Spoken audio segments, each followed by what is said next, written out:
أشهد أن لا إله إلا الله وحده لا شريك له وأشهد أن محمدا عبده ورسوله أما بعد فأعوذ بالله من الشيطان الرجيم بسم الله الرحمن الرحيم الحمد لله رب العالمين الرحمن الرحيم مالك يوم الدين إياك نعبد وإياك نستعين اهدنا الصراط المستقيم صراط الذين أنعمت عليهم غير المغضوب عليهم ولا الضالين.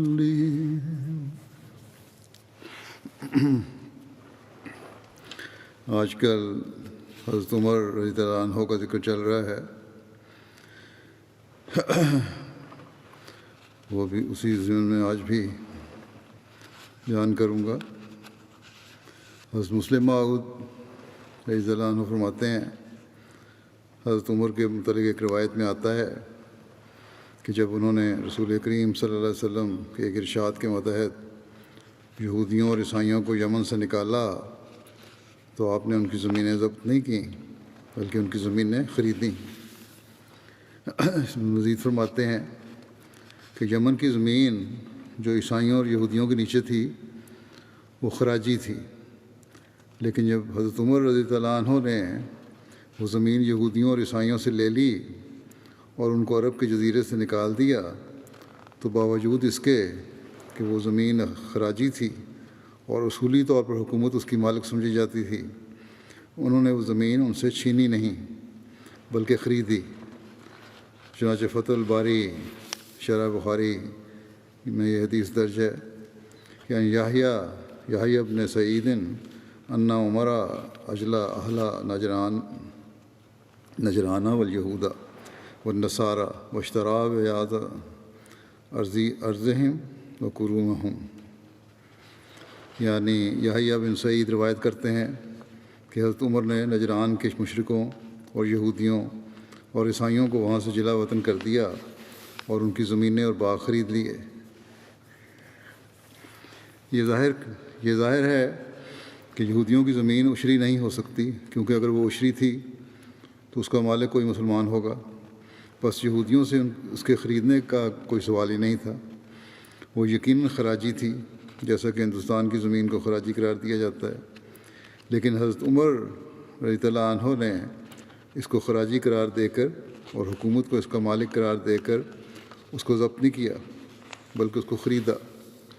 شاید کوئی کہے کہ یہ زمین نہ خراجی ہوگی نہ عشری بلکہ کسی اور قسم کی ہوگی، تو یہ خیال بھی بےہودہ ہوگا اور اسلامی شریعت سے ناواقفی کی علامت ہوگا۔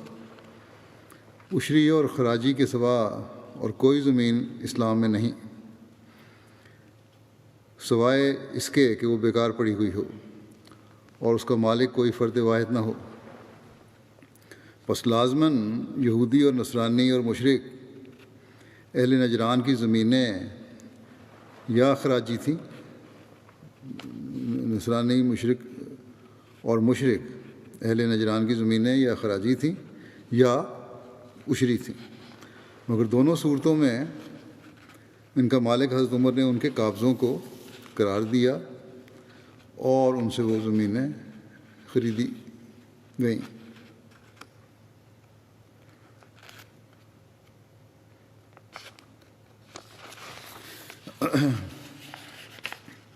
اسلام میں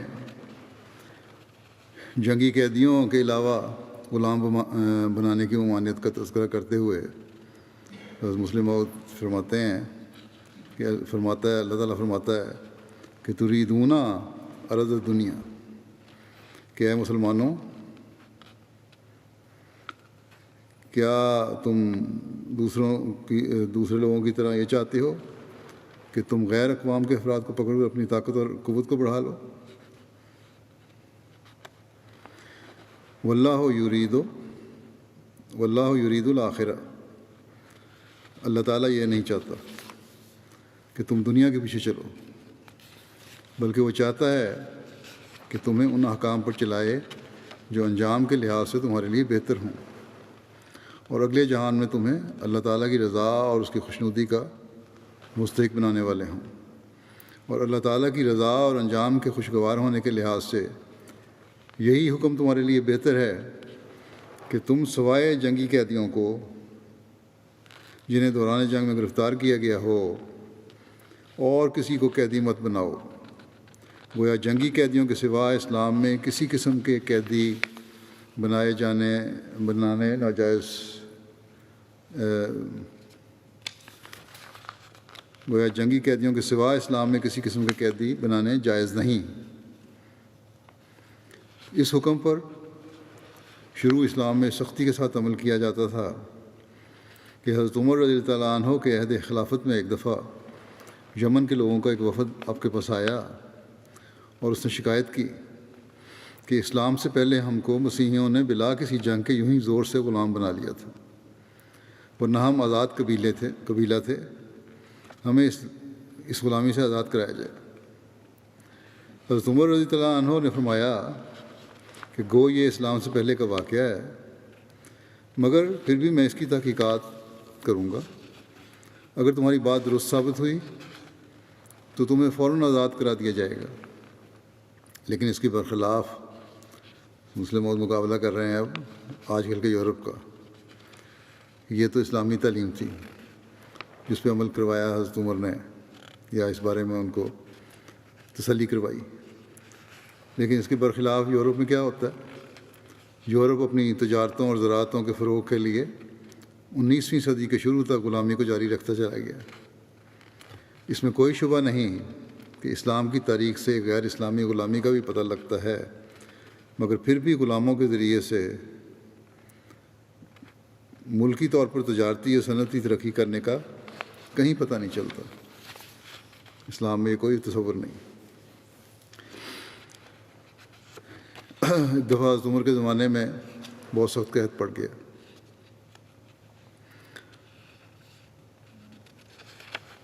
اور مدینہ اور اس کے گرد و نواح میں سخت قحط پڑا۔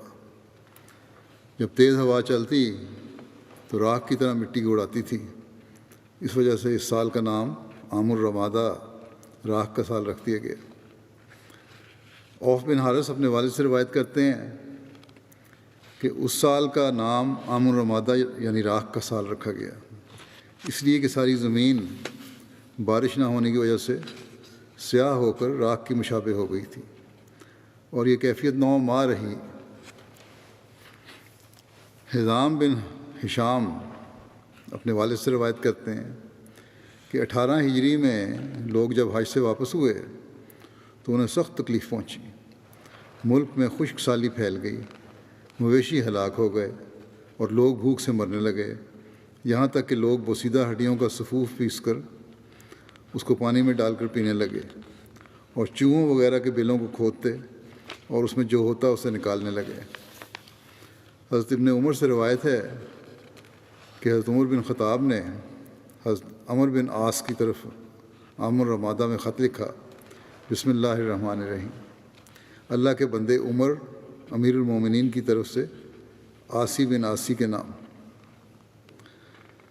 تم پر سلامتی ہو، اما بعد، کیا تم مجھے اور ان لوگوں کو مرتا ہوا دیکھنا چاہتے ہو جو میرے پاس ہیں، اور تم زندہ ہو، اور وہ لوگ جو تمہارے پاس ہیں وہ بھی زندہ ہوں؟ کیا کوئی مدد کرنے والا ہے؟ پھر آپ نے 3 دفعہ لکھا اس پہ مدد مدد مدد۔ اس کے جواب میں حضرت عمر بن عاص نے لکھا، بسم اللہ الرحمن الرحیم، اللہ جس کے سوا کوئی عبادت کے لائق نہیں، اس کے بندے کی طرف، اما بعد، آپ کے پاس مدد پہنچ گئی، کچھ دیر انتظار فرمائیں، میں آپ کی طرف اونٹوں کا ایک قافلہ بھیج رہا ہوں، جس کا پہلا اونٹ آپ کے پاس ہوگا اور اس کا آخری اونٹ میرے پاس ہوگا، یعنی اتنا بڑا قافلہ ہوگا، ایک قطار ہوگی لمبی۔ والی مصر حضرت عمر بن عاص نے اناج اور غلے کے 1000 اونٹ بھیجے، گھی اور کپڑے وغیرہ اس کے علاوہ تھے۔ والی عراق حضرت سعد نے 3000 اونٹ اناج اور غلے کے بھیجے، کپڑے وغیرہ اس کے علاوہ تھے۔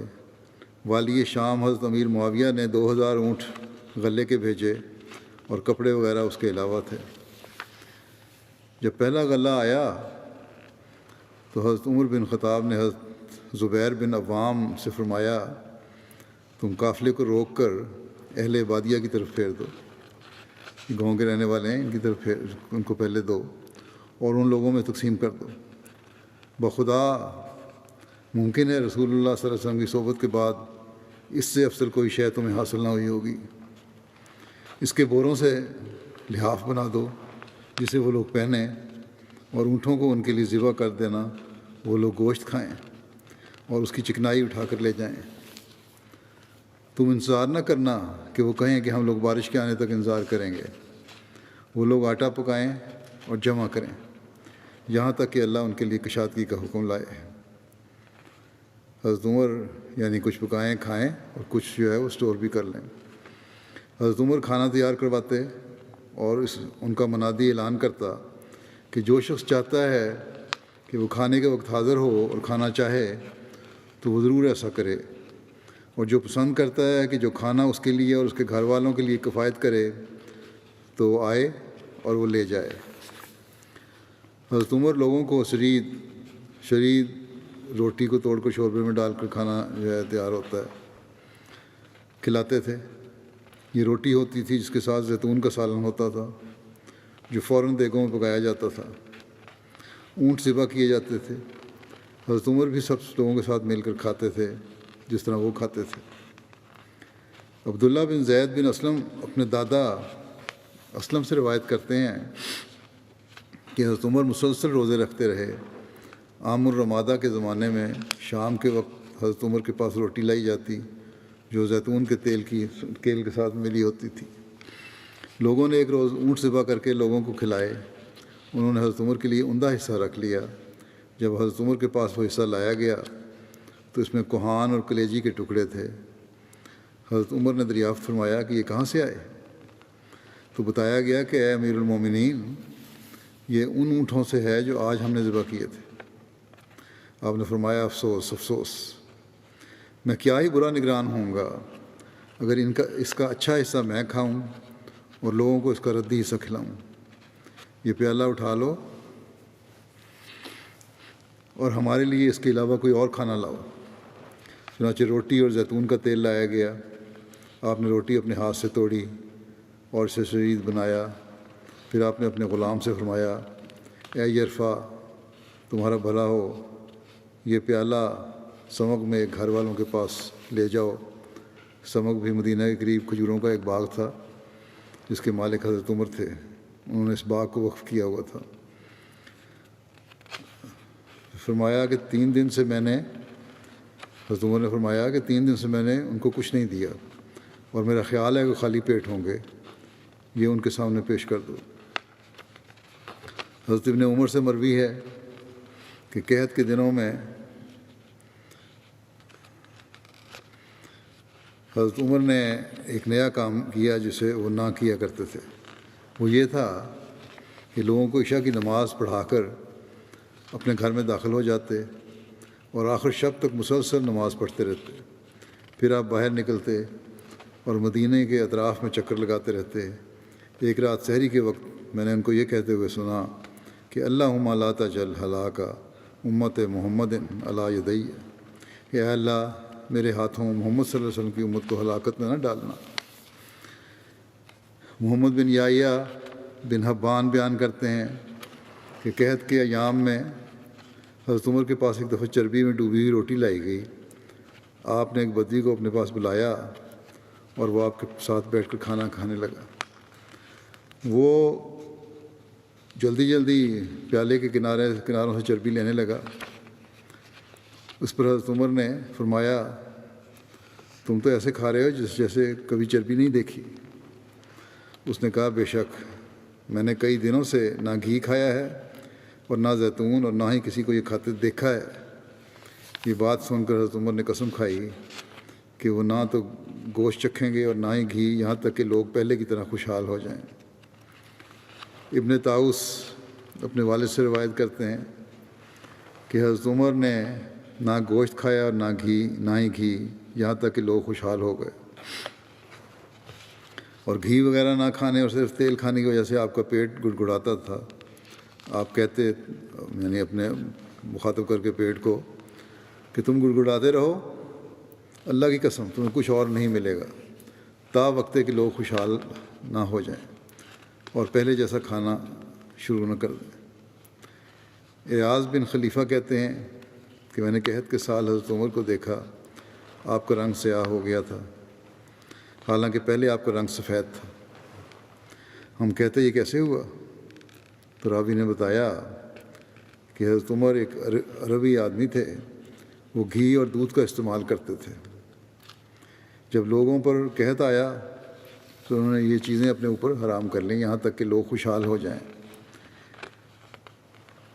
حضرت عمر نے تیل کے ساتھ کھانا کھایا جس سے آپ کا رنگ تبدیل ہو گیا، اور جب فاقہ کشی کی تو یہ رنگ مزید تبدیل ہو گیا۔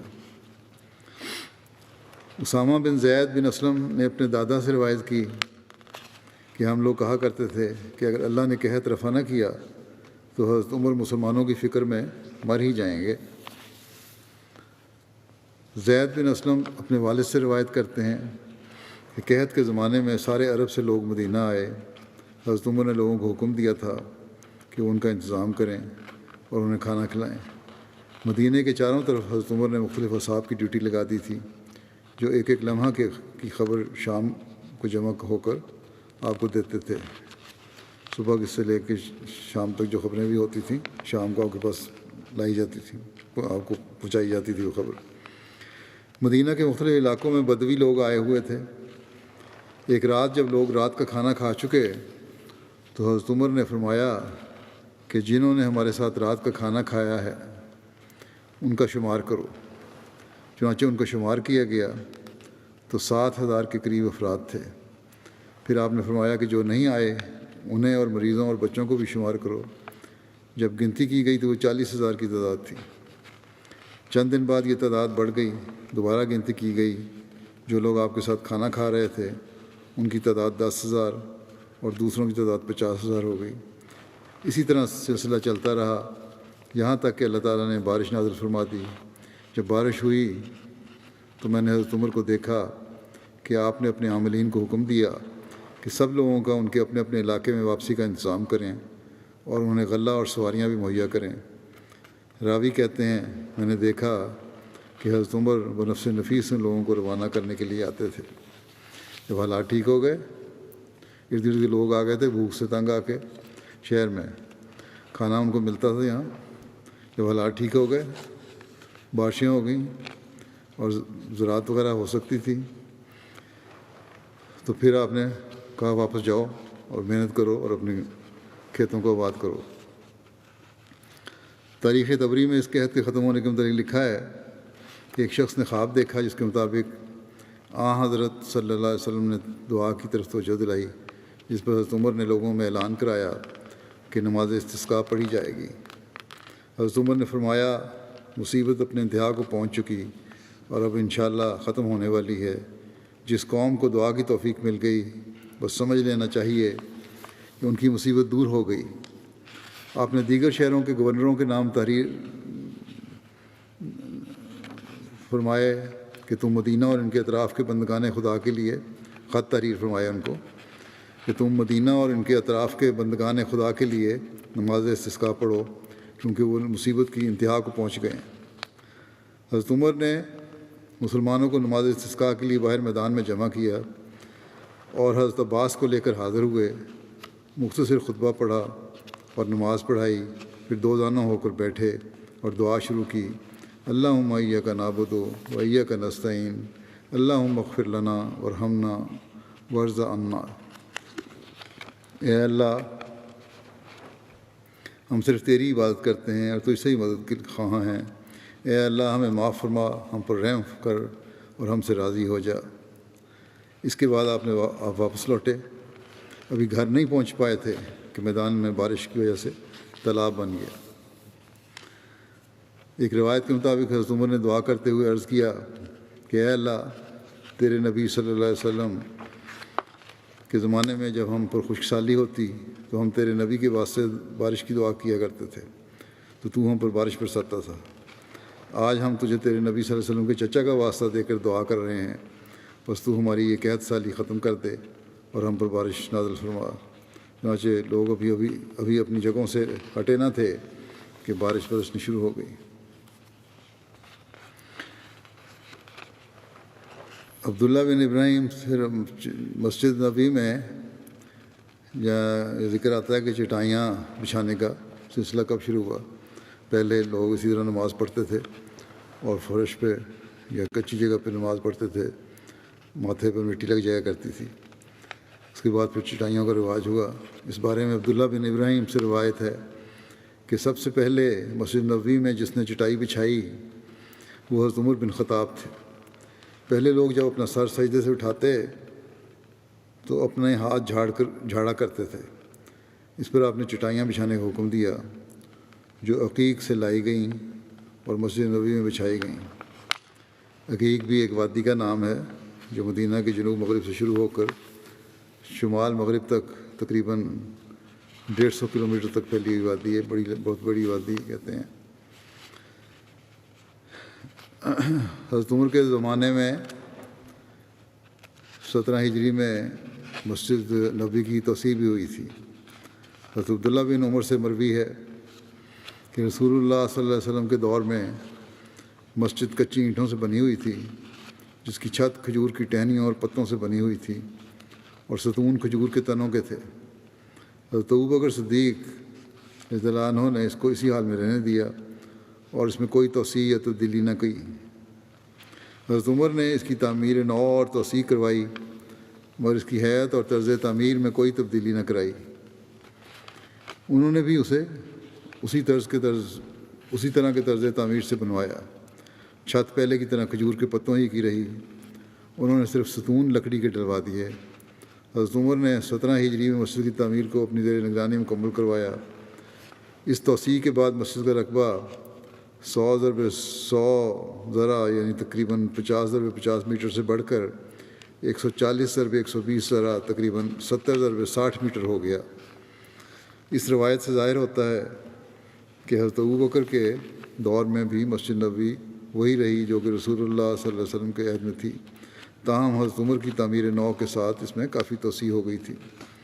ابو سعید خدری کی روایت ہے کہ حضرت عمر نے حکم دیا کہ مسجد نبوی کی تعمیر نو کی جائے اور لوگوں کو بارش سے بچانے کا بندوبست کیا جائے. تاہم سرخ و سفید تزئین سے اجتناب کیا جائے کیونکہ یہی تزئین انسان کو مصائب میں دوچار کر دیتی ہے. حضرت عمر نے کفایت شاری سے کام لیا اور مسجد کو اسی طرز پر استوار کیا جیسا کہ رسول اللہ صلی اللہ علیہ وسلم کے دور مبارک میں ہوا کرتی تھی. مسجد کی توسیع کرتے وقت انہیں اس سے ملکہ مکانات حاصل کرنے پڑے جو کہ شمال، جنوب اور مغربی جانب تھے. کچھ لوگوں نے بردا اور رغبت اپنی زمینیں مسجد کے لیے ہبہ کر دیں اور کچھ کے لیے حضرت عمر کو افہام و تفہیم اور مالی ترغیب کا طریقہ اختیار کرنا پڑا. اس طرح کچھ زمین آپ کو خرید کر مسجد میں شامل کرنا پڑی. حضرت عمر کے زمانے میں مردم شماری کا رواج بھی شروع ہوا یا آپ نے کروائی اور راشننگ سسٹم بھی خوراک کے لیے مقرر ہوا. اس بارے میں حضرت مسلم موعود رضی اللہ عنہ نے لکھا ہے کہ اسلامی حکومت اس ضمن میں کہ اسلامی حکومت کا نظم و نسق کس طرح چلتا تھا اور کیا کیا تبدیلیاں ہوئیں، کیا کیا نئی باتیں پیدا ہوئیں، شروع کی گئیں انتظامی معاملات میں. اب لکھتے ہیں کہ رسول کریم صلی اللہ علیہ وسلم نے مدینے میں آ کر پہلا کام یہی کیا تھا کہ جائیداد والوں کو بے جائیداد والوں کا بھائی بنا دیا. انصار جائیدادوں کے مالک تھے اور مہاجر بے جائیداد تھے. رسول کریم صلی اللہ علیہ وسلم نے انصار اور مہاجرین دونوں میں مواخات قائم فرما دی اور ایک ایک جائیداد والے کو ایک ایک بے جائیداد والے سے ملا دیا، اور اس میں بعض لوگوں نے اتنا غلو کیا کہ دولت تک الگ رہی، دولت تو الگ رہی، بعض کی اگر 2 بیویاں تھیں تو انہوں نے اپنے مہاجر بھائیوں کی خدمت میں یہ پیشکش کی کہ وہ ان کی خاطر اپنی ایک بیوی کو طلاق دینے کو تیار ہیں، وہ ان سے بے شک شادی کر لیں۔ یہ مساوات کی پہلی مثال تھی جو رسول کریم صلی اللہ علیہ وسلم نے مدینے میں جاتے ہی قائم فرمائی، کیونکہ حکومت کی بنیاد دراصل مدینے میں ہی پڑی تھی۔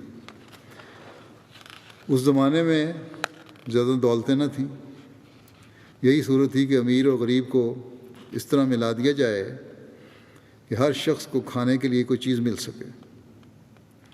پھر ایک جنگ کے موقع پر رسول کریم صلی اللہ علیہ وسلم نے اس طریق کو استعمال فرمایا، گو اس کی شکل بدل دی۔ ایک جنگ کے موقع پر آپ کو معلوم ہوا کہ بعض لوگوں کے پاس کھانے کی کوئی چیز نہیں رہی، یا اگر ہے تو بہت کم، اور بعض کے پاس کافی چیزیں ہیں۔ تو یہ صورتحال دیکھ کر رسول کریم صلی اللہ علیہ وسلم نے فرمایا کہ جس کے پاس جو کوئی چیز ہے وہ لے آئے اور ایک جگہ جمع کر دی جائے۔ چنانچہ سب چیزیں لائی گئیں اور آپ نے راشن مقرر کر دیا۔ گویا یہاں بھی وہی طریقہ آ گیا کہ سب کو کھانا ملنا چاہیے۔ جب تک ممکن تھا سب لوگ الگ الگ کھاتے رہے، مگر جب یہ امر ناممکن ہو گیا اور خطرہ پیدا ہو گیا کہ بعض لوگ بھوکے رہنے لگ جائیں گے، تو رسول کریم صلی اللہ علیہ وسلم نے فرمایا کہ اب تمہیں علیحدہ کھانے کی اجازت نہیں، اب سب کو ایک جگہ سے برابر کھانا ملے گا۔ یہ موقع کے مناسبت کے لحاظ سے فیصلہ ہوا تھا، کو سوشلزم کا یا کمیونزم کا نظریہ نہیں قائم کیا گیا تھا۔ بہرحال صحابہ کہتے ہیں کہ رسول کریم صلی اللہ علیہ وسلم کے اس حکم پر ہم نے اس سختی سے عمل کیا کہ اگر ہمارے پاس ایک کھجور بھی ہوتی تو ہم اس کو کھانا سخت بددیانتی سمجھتے تھے، اور اس وقت تک چین نہیں لیتے تھے جب تک کہ اس کو سٹور میں داخل نہیں کر دیتے تھے۔ یہ دوسرا نمونہ تھا جو رسول کریم صلی اللہ علیہ وسلم نے دکھایا۔ جب تک کہ حالات خراب تھے اس وقت تک یہ اسی طرح ہوتا تھا، اور یہ نمونہ قائم کیا آپ نے۔ پھر رسول کریم صلی اللہ علیہ وسلم کے زمانے میں دولت بھی آئی اور خزانوں کے منہ اللہ تعالیٰ نے اسلام کے لیے کھول دیے، مگر اللہ تعالیٰ چاہتا تھا کہ اس بارے میں تفصیلی نظام رسول کریم صلی اللہ علیہ وسلم کے بعد جاری ہو، تا لوگ یہ نہ کہہ دیں کہ یہ صرف رسول کریم صلی اللہ علیہ وسلم کی خصوصیت تھی، کوئی اور شخص اسے جاری نہیں کر سکتا۔ جب دولتیں آ گئیں تو پرانا نظام جاری ہو گیا، لیکن اس کا بعد میں بھی اس کو اللہ تعالیٰ نے جاری کرنے کا انتظام فرمایا۔ وہ کس طرح؟ آپ لکھتے ہیں کہ چنانچہ ادھر اللہ تعالیٰ نے آپ صلی اللہ علیہ وسلم کے ہاتھ سے ایک نمونہ قائم کر دیا، اور ادھر مدینہ پہنچتے ہی انصار نے اپنی دولتیں مہاجرین کے سامنے پیش کر دیں۔ مہاجرین نے کہا ہم یہ زمینیں مفت میں لینے کے لیے تیار نہیں، ہم ان زمینوں پر بطور مزارع کام کریں گے اور تمہارا حصہ تمہیں دیں گے۔ لیکن یہ مہاجرین کی طرف سے اپنی ایک خواہش کا اظہار تھا۔ انصار نے اپنی جائیدادوں کے دینے میں کوئی پس و پیش نہیں کیا۔ یہ ایسی ہی بات ہے جیسے گورنمنٹ راشن دے تو کوئی شخص نہ لے، اس سے گورنمنٹ زیر الزام نہیں آئے گی۔ یہی کہا جائے گا گورنمنٹ نے راشن مقرر کر دیا تھا، اب دوسرے شخص کی مرضی تھی کہ وہ چاہے لیتا ہے یا نہ لیتا۔ اسی طرح انصار نے سب کچھ دے دیا۔ یہ الگ بات ہے کہ مہاجرین نے نہ لیا۔ غرض عملی طور پر رسول کریم صلی اللہ علیہ وسلم نے یہ کام اپنی زندگی میں ہی شروع فرما دیا تھا، یہاں تک کہ جب بحرین کا بادشاہ مسلمان ہوا تو آپ نے اسے ہدایت فرمائی کہ تمہارے ملک میں جن لوگوں کے پاس گزارے کے لیے کوئی زمین نہیں ہے تم ان میں سے ہر شخص کو 4 درہم اور لباس گزارے کے لیے دو، تاکہ وہ بھوکے اور ننگے نہ رہیں۔ اس کے بعد مسلمانوں کے پاس دولتیں آنی شروع ہو گئیں۔ چونکہ مسلمان کم تھے اور دولت زیادہ تھی، اس لیے کسی نے نئے قانون کے استعمال کی اس وقت ضرورت محسوس نہ ہوئی، کیونکہ جو غرض تھی وہ پوری ہو رہی تھی۔ اصول یہ ہے کہ جب خطرہ ہو تب قانون جاری کیا جائے، اور جب نہ ہو اس وقت اجازت ہے کہ حکومت اس قانون کو جاری کرے یا نہ کرے۔ پھر جو میں جس سے پہلے جو بات شروع کی تھی، جو بیان کرنا چاہتا تھا، بیچ میں دوسری تفصیل آ گئی۔ اب یہ ہے وہ بات یہ ہے کہ رسول اللہ صلی اللہ علیہ وسلم کے بعد یہ نظام کس طرح جاری ہوا۔ جب رسول کریم صلی اللہ علیہ وسلم وفات پا گئے اور مسلمان دنیا کے مختلف گوشوں میں پھیلنے شروع ہوئے تو اس وقت غیر قومیں بھی اسلام میں شامل ہو گئیں۔ عرب لوگ تو ایک جتھا اور ایک قوم کی شکل میں تھے اور وہ آپس میں مساوات بھی قائم رکھتے تھے۔ جب اسلام مختلف گوشوں میں پہنچا اور مختلف قومیں اسلام میں داخل ہونی شروع ہوئیں تو ان کے لیے روٹی کا انتظام بڑا مشکل ہو گیا۔ آخر حضرت عمر رضی اللہ عنہ نے تمام لوگوں کی مردم شماری کرائی اور راشننگ سسٹم قائم کر دیا، جو بنو امیہ کے حد تک جاری رہا۔ یورپین مورخ بھی تسلیم کرتے ہیں کہ سب سے پہلی مردم شماری حضرت عمر رضی اللہ عنہ نے کروائی تھی، اور وہ یہ بھی تسلیم کرتے ہیں کہ حضرت عمر نے یہ سب سے پہلی مردم شماری رعایا سے دولت چھیننے کے لیے نہیں بلکہ ان کی غذا کا انتظام کرنے کے لیے جاری کی تھی۔ اور حکومتیں تو اس لیے مردم شماری کراتی ہیں کہ لوگ قربانی کے بکرے بنیں اور فوجی خدمات بجا لائیں، مگر حضرت عمر نے اس لیے مردم شماری نہیں کرائی کہ لوگ قربانی کے بکرے بنیں، بلکہ اس لیے کرائی کہ ان کے پیٹ میں روٹی ڈالی جائے، یہ دیکھا جائے کہ کتنے لوگ ہیں اور خوراک کا کتنا انتظام کرنا ہے۔ چنانچہ مردم شماری کے بعد تمام لوگوں کو ایک مقررہ نظام کے ماتحت غذا ملتی، اور جو باقی ضروریات رہ جاتی ان کے لیے انہیں ماہوار کچھ رقم دے دی جاتی، اور اس بارے میں اتنی احتیاط سے کام لیا جاتا تھا کہ حضرت عمر کے زمانے میں جب شام فتح ہوا اور وہاں سے زیتون کا تیل آیا بے شمار، تو آپ نے ایک دفعہ لوگوں سے کہا، ہر ایک کو زیتون کا تیل ملنے لگ گیا، تو آپ نے لوگوں سے کہا کہ زیتون کے استعمال سے میرا پیٹ پھول جاتا ہے۔ یعنی حضرت عمر نے کو خود بھی ملتا تھا، اس میں سے تیل لیتے تھے، تو آپ نے کہا کہ زیتون کا استعمال جب میں کروں زیادہ تو میرا پیٹ پھول جاتا ہے، تم مجھے اجازت دو کہ میں بیت المال سے اتنی ہی قیمت کا گھی لے لیا کروں، جتنی قیمت کا زیتون ہے اتنی قیمت کا گھی لے لیا کروں، اور زیتون کیونکہ میری صحت کے لیے ٹھیک نہیں ہے۔ غرض یہ پہلا قدم تھا جو اسلام میں لوگوں کی ضروریات کو پورا کرنے کے لیے اٹھایا گیا، اور ظاہر ہے کہ اگر یہ نظام قائم ہو جائے تو اس کے بعد کسی اور نظام کی ضرورت نہیں رہتی، کیونکہ سارے ملک کی ضروریات کی ذمہ دار حکومت ہوگی۔ ان کا کھانا، ان کا پینا، ان کا پہننا، ان کی تعلیم، ان کی بیماریوں کا علاج اور ان کی رہائش کے لیے مکانات کی تعمیر، یہ سب کا سب اسلامی حکومت کے ذمہ ہوگا۔ اور اگر یہ ضروریات پوری ہوتی رہیں تو کسی بیمہ وغیرہ کی ضرورت نہیں رہتی۔ بیمے اس لیے لوگ کرواتے ہیں نا کہ بعد میں ہم نے بچوں کے لیے کچھ چھوڑ جائیں یا اپنی ضروریات جب کمائی نہیں کر سکتے ضروریات پوری کر سکیں بڑھاپے میں، تو اگر حکومت یہ ذمہ داری لے لے تو پھر کسی بیمے کی ضرورت نہیں رہتی۔ پھر مسلمان دیکھتے ہیں کہ مگر بعد میں آنے والوں نے یہ کہنا شروع کر دیا کہ یہ بادشاہ کی مرضی پر منحصر ہے، وہ چاہے تو کچھ دے اور چاہے تو نہ دے، اور چونکہ ابھی اسلامی تعلیم پوری طور پر راسخ نہیں ہوئی تھی، وہ لوگ پھر کیسر و کسرا کے طریق کی طرف مائل ہو گئے، جس طرح دوسرے بادشاہ کرتے تھے وہی طریق پھر رائج ہو گیا۔ اسلامی حکومت کے ہر شخص کے لیے روٹی کپڑے کے انتظام کرنے کے بارے میں مسلم مزید فرماتے ہیں کہ اسلامی حکومت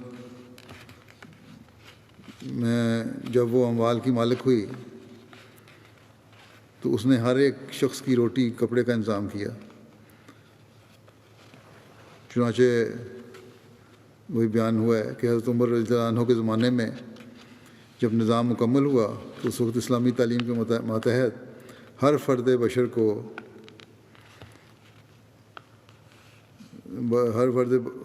بشر کے لیے روٹی اور کپڑا مہیا کرنا حکومت کا ذمہ تھا، اور وہ اپنے اس فرض کو پوری ذمہ داری کے ساتھ ادا کیا کرتی تھی۔ حضرت عمر رضی اللہ عنہ نے اس غرض کے لیے مردم شماری کا طریق جاری کیا اور رجسٹرات کھولے جن میں تمام لوگوں کے ناموں کا اندراج ہوا کرتا تھا۔ یورپین مصنفین بھی تسلیم کرتے ہیں، جیسے کہ پہلے ذکر بھی آ چکا ہے، کہ مردم شماری حضرت عمر رضی اللہ عنہ نے کی، پہلی مردم شماری حضرت عمر رضی اللہ عنہ نے کی اور انہوں نے ہی رجسٹرات کا طریق جاری کیا۔ اس مردم شماری کی وجہ یہی تھی کہ ہر شخص کو روٹی کپڑا دیا جائے، اور حکومت کے لیے ضروری تھا کہ وہ اس بات کا علم رکھے کہ کتنے لوگ اس ملک میں پائے جاتے ہیں۔ آج یہ کہا جاتا ہے کہ سوویت رشیا نے غربا کے کھانے اور ان کے کپڑے کا انتظام کیا ہے، حالانکہ سب سے پہلے اس قسم کا اقتصادی نظام اسلام نے جاری کیا ہے، اور عملی رنگ میں حضرت عمر رضی اللہ عنہ کے زمانے میں ہر گاؤں، ہر قصبے اور ہر شہر کے لوگوں کے نام رجسٹر میں درج کیے جاتے تھے۔ ہر شخص کی بیوی، اس کے بچوں کے نام اور ان کی تعداد درج کی جاتی تھی، اور پھر ہر شخص کے لیے غذا کی بھی ایک حد مقرر کر دی گئی تھی، تاکہ تھوڑا کھانے والے بھی گزارا کر سکیں اور زیادہ کھانے والے بھی اپنی خواہش کے مطابق کھا سکیں۔ تاریخوں میں ذکر آتا ہے کہ حضرت عمر رضی اللہ عنہ نے ابتدا میں جو فیصلے فرمائے ان میں دودھ پیتے بچوں کا خیال نہیں رکھا گیا تھا، اور ان کو اس وقت غلہ وغیرہ کی صورت میں مدد ملنا شروع ہوتی تھی جب مائیں اپنے بچوں کا دودھ چھڑا دیتی تھیں۔ جیسا کہ گزشتہ خطبے میں نے بیان کیا تھا، ایک رات حضرت عمر رضی اللہ عنہ لوگوں کے حالات معلوم کرنے کے لیے گشت لگا رہے تھے کہ خیمے میں سے کسی بچے کے رونے کی آواز آئی۔ حضرت عمر رضی اللہ عنہ وہاں ٹھہر گئے، مگر بچہ تھا کہ روتا چلا جاتا تھا، اور ماں اسے سبکیاں دے رہی تھی تاکہ وہ سو جائے۔ جب بہت دیر ہو گئی تو حضرت عمر رضی اللہ عنہ اس خیمے کے اندر گئے اور عورت سے کہا کہ تم بچے کو دودھ کیوں نہیں پلاتی؟ یہ کتنی دیر سے رو رہا ہے؟ عورت نے آپ کو پہچانا نہیں، اس نے سمجھا کوئی عام شخص ہے، چنانچہ اس نے جواب میں کہا کہ تمہیں معلوم نہیں؟ عمر نے فیصلہ کر دیا کہ دودھ پینے والے بچے کو غذا نہ ملے، ہم غریب ہیں، ہمارا گزارا تنگی سے ہوتا ہے، میں نے اس بچے کا دودھ چھڑا دیا ہے تاکہ بیت المال سے اس کا غلہ بھی مل سکے۔ اب اگر یہ روتا ہے تو روئے عمر کی جان کو جس نے ایسا قانون بنایا ہے۔ حضرت عمر رضی اللہ عنہ اسی وقت واپس آئے اور راستے میں نہایت غم سے کہتے جاتے تھے کہ عمر عمر، معلوم نہیں تو نے اس قانون سے کتنے ارب بچوں کا دودھ چھڑوا کر آئندہ نسل کو کمزور کر دیا ہے، ان سب کا گناہ اب تیرے ذمہ ہے۔ یہ کہتے ہوئے آپ سٹور میں آئے، دروازہ کھولا اور ایک بوری آٹے کی اپنی پیٹھ پر اٹھا لی۔ کسی شخص نے کہا لائیے میں اس بوری کو اٹھا لیتا ہوں۔ حضرت عمر رضی اللہ عنہ نے کہا نہیں، غلطی میری ہے، اب ضروری ہے کہ اس کا خمیازہ بھی میں ہی بھگتوں۔ چنانچہ بوری آٹے کی انہوں نے اس عورت کو پہنچائی اور دوسرے ہی دن حکم دیا کہ جس دن بچہ پیدا ہو اسی دن سے اس کے لیے غلہ مقرر کیا جائے، کیونکہ اس کی ماں جو اس کو دودھ پلاتی ہے زیادہ غذا کی محتاج ہے۔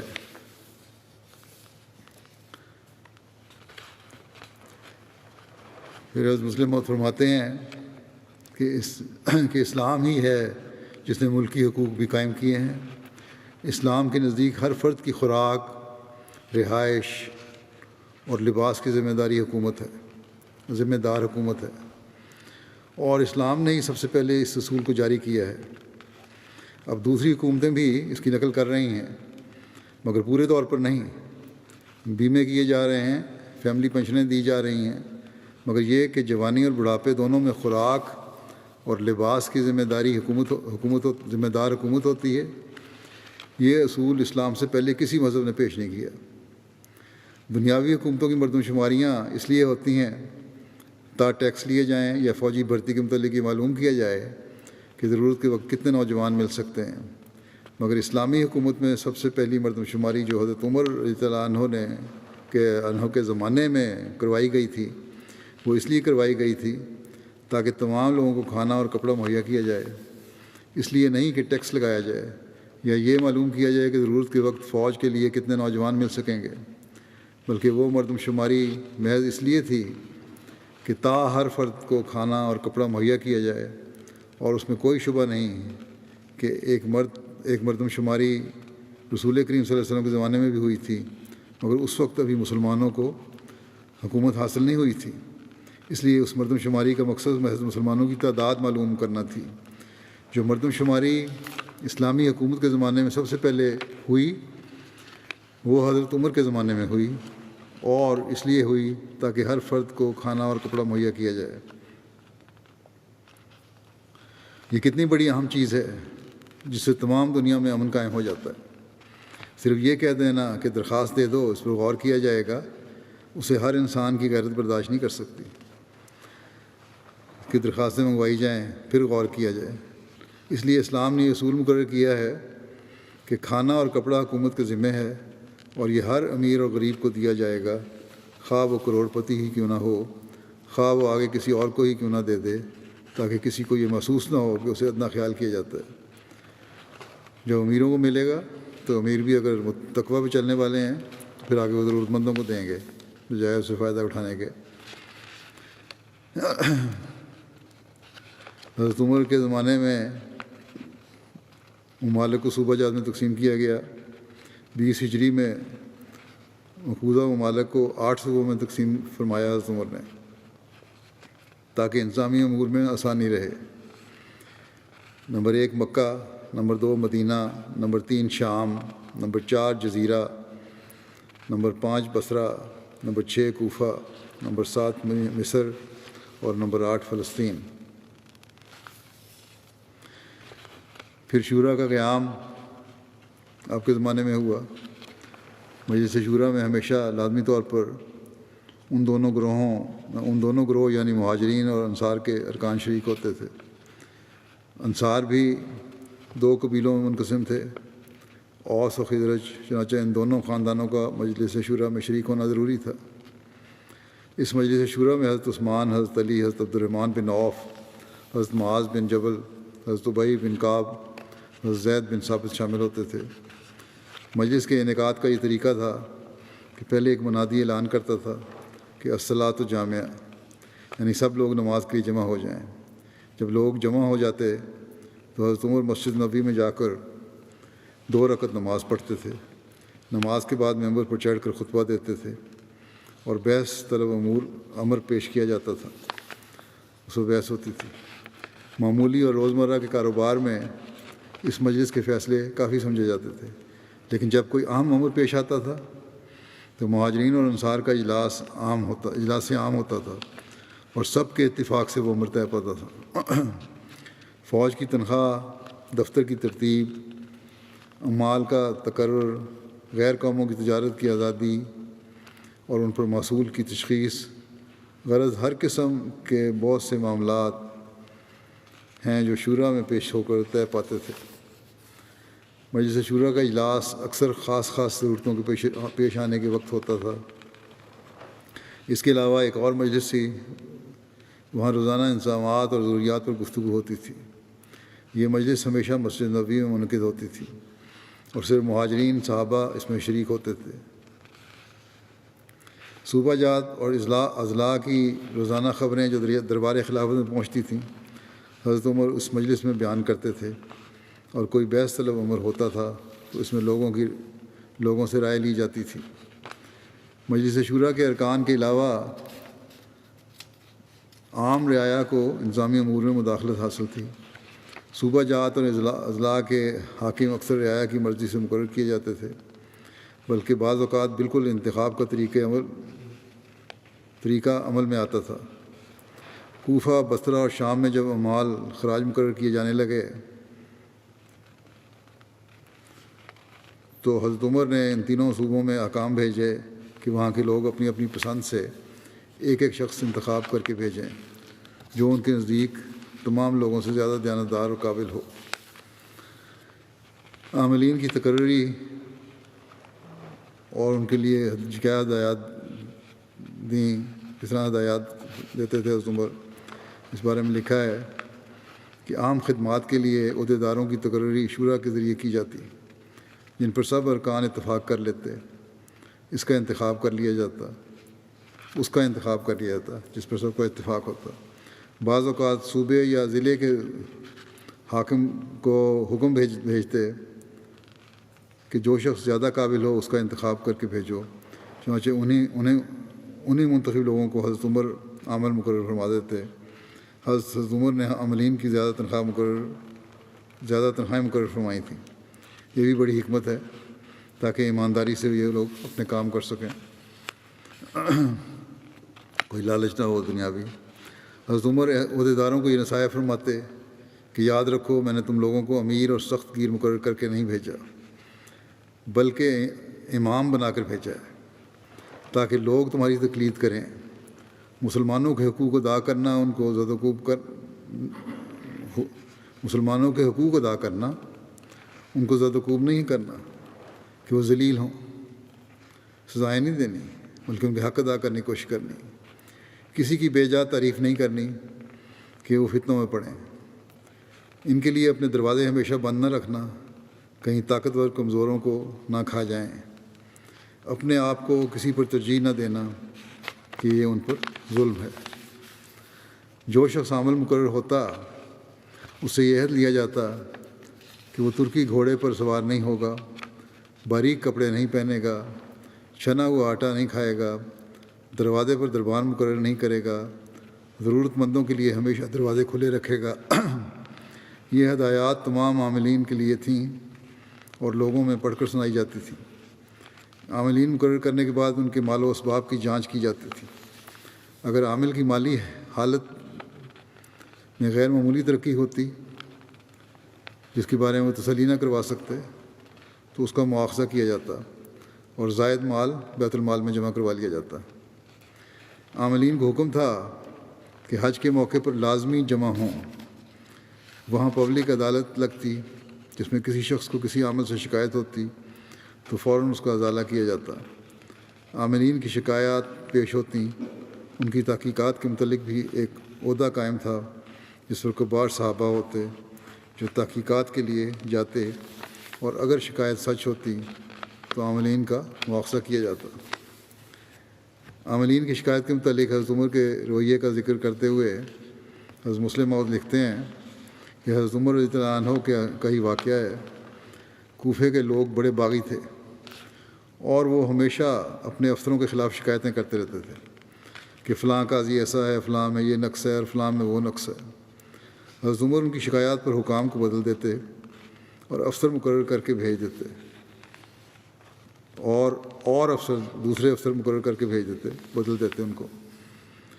بعض لوگوں نے کہا، حضرت عمر کو یہ بھی کہا کہ یہ طریق درست نہیں ہے، اس طرح بدلتے رہیں گے وہ شکایتیں کرتے رہیں گے، آپ بار بار افسر کو نہ بدلیں۔ مگر حضرت عمر نے کہا کہ میں افسروں کو بدلتا ہی چلا جاؤں گا یہاں تک کہ کوفے والے خود ہی تھک جائیں۔ جب اسی طرح ایک عرصہ تک ان کی طرف سے شکایتیں آتی رہیں تو حضرت عمر نے کہا اب میں کوفے والوں کو ایک ایسا گورنر بھجواؤں گا جو انہیں سیدھا کر دے گا۔ یہ گورنر 19 سال کا ایک نوجوان تھا جو حضرت عمر نے بھیجا سیدھا کرنے کے لیے، وہ ایک 19 سالہ نوجوان تھا، عبد الرحمن بن ابی لیلہ اس کا نام تھا۔ جب کوفے والوں کو پتہ لگا کہ 19 سال کا ایک لڑکا ان کا گورنر مقرر ہو کر آیا ہے تو انہوں نے کہا آؤ ہم سب مل کر اس سے مذاق کریں۔ وہ شریر اور شوخ تو تھے ہی کوفے کے لوگ، انہوں نے بڑے بڑے جبہ پوش لوگوں کو جو 70 80 90 سال کے تھے اکٹھا کیا اور فیصلہ کیا کہ ان سب بوڑھوں کے ساتھ شہر کے تمام لوگ مل کر عبد الرحمن کا استقبال کرنے کے لیے جائیں اور مذاق کے طور پر اسے سوال کریں کہ جناب کی عمر کیا ہے، اس سے عمر پوچھیں اس کی۔ جب وہ جواب دے گا تو خوب ہنسی اڑائیں گے، مذاق اڑائیں گے اس کا کہ چھوکرا ہمارا گورنر بن گیا۔ چنانچہ اسی اسکیم کے مطابق وہ شہر سے 2-3 میل باہر آئے اس کا استقبال کرنے کے لیے۔ ادھر سے گدھے پر سوار عبد الرحمن بن ابی لیلہ بھی آ نکلے۔ کوفہ کے تمام لوگ صفیں باندھ کر کھڑے تھے اور سب سے اگلی قطار میں بوڑھے سرداروں کی تھی۔ جب عبد الرحمن بن ابی لیلہ قریب پہنچے تو ان لوگوں نے پوچھا کیا آپ ہی ہمارے گورنر مقرر ہو کر آئے ہیں؟ اور عبد الرحمن آپ ہی کا نام ہے؟ انہوں نے کہا ہاں۔ اس پر ان میں سے ایک بہت بوڑھا آدمی آگے بڑھا اور اس نے کہا جناب کی عمر؟ عبد الرحمن نے کہا میری عمر؟ تم میری عمر کا اندازہ اس سے لگا لو کہ جب رسول کریم صلی اللہ علیہ وسلم نے اسامہ بن زید کو 10,000 صحابہ کا سردار بنا کر بھیجا تھا، جس میں ابو بکر اور عمر بھی شامل تھے، تو جو عمر اس وقت اسامہ بن زید کی تھی اس سے 1 سال میری عمر زیادہ ہے۔ یہ سنتے ہی جیسے اوس پڑ جاتی ہے، وہ سب پیچھے ہٹ گئے، شرمندہ ہو کے پیچھے ہٹ گئے، اور انہوں نے ایک دوسرے سے کہا کہ جب تک یہ لڑکا یہاں رہے خبردار تم نہ بولنا ورنہ یہ کھال ادھیڑ دے گا۔ چنانچہ انہوں نے بڑے عرصے تک گورنری کی، اور کوفہ والے ان کے سامنے بول نہیں سکتے تھے۔ پھر محاصل کا نظام، حضرت عمر نے عراق اور شام کی فتوحات کے بعد خراج کے نظم و نسق کی طرف توجہ کی۔ جو زمینیں بادشاہوں نے مقامی باشندوں سے جبراً چھین کر درباریوں اور امراء کو دی تھیں وہ مقامی لوگوں کو واپس دی گئیں، اور ساتھ ہی حضرت عمر نے حکم جاری فرما دیا کہ اہل عرب جو ان ملکوں میں پھیل گئے ہیں زراعت نہیں کریں گے، یعنی کہ عرب لوگ جو ہیں وہ زراعت نہیں کریں گے۔ اس کا یہ فائدہ تھا کہ جو زراعت کے متعلق تجربہ مقامی لوگوں کا تھا، عرب اس سے واقف نہ تھے۔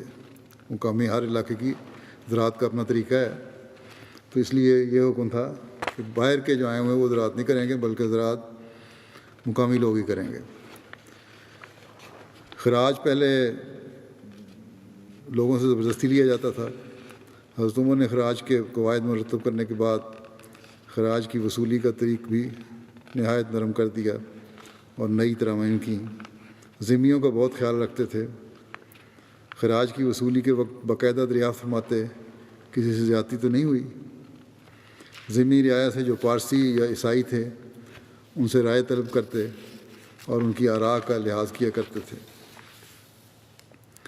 زراعت کی ترقی کے لیے حضرت عمر نے بے آواز زمینوں کے متعلق فرمایا کہ جو ان کو آباد کرے گا وہ اس کی ملکیت ہوگی۔ اس کے لیے 3 سال کا وقت مقرر کیا گیا۔ نہریں جاری کی گئیں، محکمہ آبپاشی قائم کیا گیا جو تالاب تیار کروانے وغیرہ کا کام بھی کرتا تھا۔ تو اس طرح تاکہ زراعت بہتر ہو، یہ کام تھے چند جو بھی میں نے گنوائے ہیں۔ ابھی ذکر حضرت عمر کا چل رہا ہے، انشاءاللہ آئندہ بیان ہوں گے۔ ایک اعلان بھی میں کرنا چاہتا ہوں، وہ یہ کہ احمدیہ انسائکلوپیڈیا ایک بنائی گئی ہے، اس کو آج لانچ کیا جائے گا۔ مرکزی شعبہ احمدیہ آرکائیو اور ریسرچ سینٹر نے یہ بنائی ہے۔ کچھ عرصہ پہلے انہوں نے اس پر کام کا آغاز کیا تھا، اور اللہ تعالیٰ کے فضل سے اب یہ ویب سائٹ افراد جماعت کے لیے آن لائن مہیا کی جا رہی ہے۔ اس تک رسائی جو ہے وہ www.ahmadipedia.org پر ہو سکتی ہے، جہاں ایک سرچ انجن کی طرز پر ہوم پیج مواد تلاش کرنے کے لیے کھل جائے گا۔ اسے نہایت سادہ اور استعمال کے لیے آسان رکھا گیا ہے۔ جماعتی کتب، شخصیات، واقعات، عقائد اور امارات کے حوالے سے بنیادی معلومات مہیا کی گئی ہیں۔ ہر انٹری کے ساتھ متعلقہ ویب سائٹس، ویڈیوز اور جماعتی اخبارات سے مضامین کے لنک فراہم کیے گئے ہیں تاکہ تفصیلی معلومات ان ذرائع سے حاصل کی جا سکیں۔ تفصیلات کے لیے دیے گئے ان لنکس کا ایک فائدہ یہ بھی ہوگا کہ جماعت احمدیہ کی دیگر ویب سائٹس تک بھی صارفین کو رسائی حاصل ہوگی اور وہ تمام اخبارات اور رسائل سے استفادہ کر سکیں گے۔ دنیا بھر میں پھیلے ابواب جماعت کے پاس بہت سی مفید معلومات ہیں جو کہیں ریکارڈ شدہ نہیں۔ احمدی پیڈیا کی ویب سائٹ پر ایک آپشن کنٹریبیوٹ کے نام سے بھی دی گئی ہے، جہاں وہ کسی بھی موضوع پر اپنی معلومات یا شواہد یا دستاویزات مہیا کر سکیں گے۔ یہ نہیں کہ خود براہ راست ڈال دیں، بلکہ وہ اس کی انتظامیہ کو مہیا کریں گے۔ اس مہیا کردہ مواد پر تحقیق اور تصدیق کے بعد اسے متعلقہ موضوع کی انٹری میں شامل کر دیا جائے گا۔ اس طرح یہ ویب سائٹ تمام جماعت کے تعاون سے جاری و ساری رہنے والا پروجیکٹ بنے گی اور انشاءاللہ ہر احمدی کے لیے فائدہ مند ہوگی۔ اگر کسی کو ویب سائٹ پر کوئی مطلوبہ مواد نہ ملے تو وہ احمدی پیڈیا سے رابطہ کر سکے گا، اور پھر یہ لوگ ویب سائٹ پر مطلوبہ مواد مہیا کرنے کا انتظام کریں گے۔ پھر یہ کہتے ہیں کہ اگرچہ تمام معلومات مصدقہ ذرائع سے مہیا کی گئی ہیں، تاہم اگر کسی صارف کے پاس ایسے شواہد ہوں جو کسی بھی معلومات کے برعکس ہوں تو ہمیں ایسے شواہد مہیا کریں تاکہ بعد تحقیق جماعت کی تاریخ کو مصدقہ طور پر محفوظ کرنے کا انتظام کیا جا سکے۔ اس ویب سائٹ کی تیاری کے لیے تمام ٹیکنیکل مراحل مرکزی شعبہ آئی ٹی نے بحسن و خوبی سر انجام دیے ہیں، اور بڑی محنت کی ہے شعبہ آئی ٹی نے اس کے لیے، جس میں ان کا مستقل عملے کے علاوہ والنٹیئرز بھی شامل ہیں۔ مواد کی تیاری کے لیے مرکزی شعبہ آرکائیو کے مربیان اور والنٹیئرز نے بڑی محنت کی ہے، اور حصول مواد، اردو سے ترجمہ، مواد کی اپلوڈنگ، غرض تمام کاموں میں انتھک محنت سے کام کیا ہے ان سب نے، جو بھی یہ کام کرنے والے ہیں اس ویب سائٹ کے لیے۔ اللہ تعالیٰ ان سب کو جزا بھی دے، اور جمعہ کے نماز کے بعد انشاءاللہ آج ہی میں اس کو لانچ بھی کروں گا۔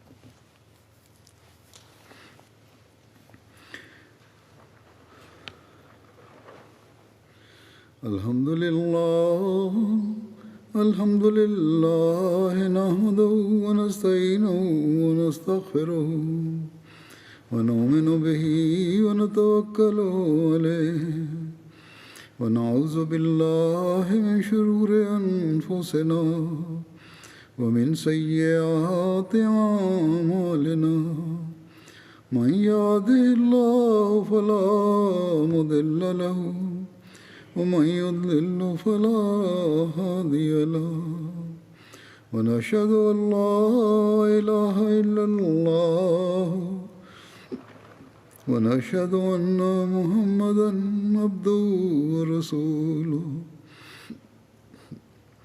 عباد الله رحمكم الله إن الله يأمر بالعدل والإحسان وإيتاء ذي القربى وينهى عن الفحشاء والمنكر والبغي يعظكم لعلكم تذكرون اذكروا الله يذكركم وادعوه يستجب لكم ولذكر الله أكبر۔